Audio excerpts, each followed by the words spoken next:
Après s'être lancés dans une nouvelle aventure professionnelle ensemble en ouvrant un club, Alix et Virgile savouraient leur succès, mais un drame va bientôt les contraindre à revoir leurs plans.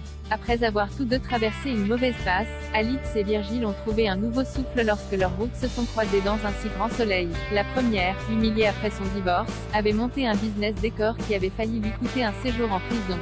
Le second, brisé par la mort de sa fille Léa, avait failli basculer à nouveau dans le banditisme, et fini par se ranger en tenant la gestion d'un camping.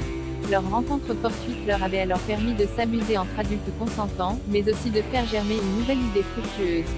Déterminée à se relancer dans les affaires, Alix avait alors proposé de mettre à profit l'expérience de Virgile en tant qu'ancien gestionnaire de bar pour se lancer dans un projet fou, monter un club privé haut de gamme sur Montpellier. Après quelques péripéties, tous deux ont réussi à s'associer à Justine, Dorilia Calmel, et inaugurer le Senso en grande pompe, en attirant une foule de curieux. Malheureusement, les ennuis se sont vite succédés, en plus de la réputation sulfureuse de l'établissement, suspecté d'être un club de libertinage. Claire a failli être violée par un client, après que son amie Hélène a mis du GHB dans son verre.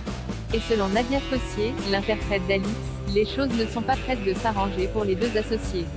En accordant une interview à des fins promotionnelles au journal local, ils vont finalement être les cibles d'un déferlement de haine sur les réseaux sociaux, révèle-t-elle au magazine Téléstar. Ils vont être victimes de harcèlement et de rumeurs infondées. Alix va très mal. Virgile, lui, saura réagir avec plus de distance. Mais ce n'est pas tout. Comme le dévoile le magazine, un enchaînement de problèmes vont venir s'ajouter à la tourmente médiatique, contraignant le duo à renoncer à leur projet. Claudine va se faire agresser sur le parking, Claire va être droguée à son insu, Sophia ne va pas pouvoir faire une livraison à temps et ça va mettre la pagaille, énumère Fred Bianconi, qui tient le rôle de Virgile.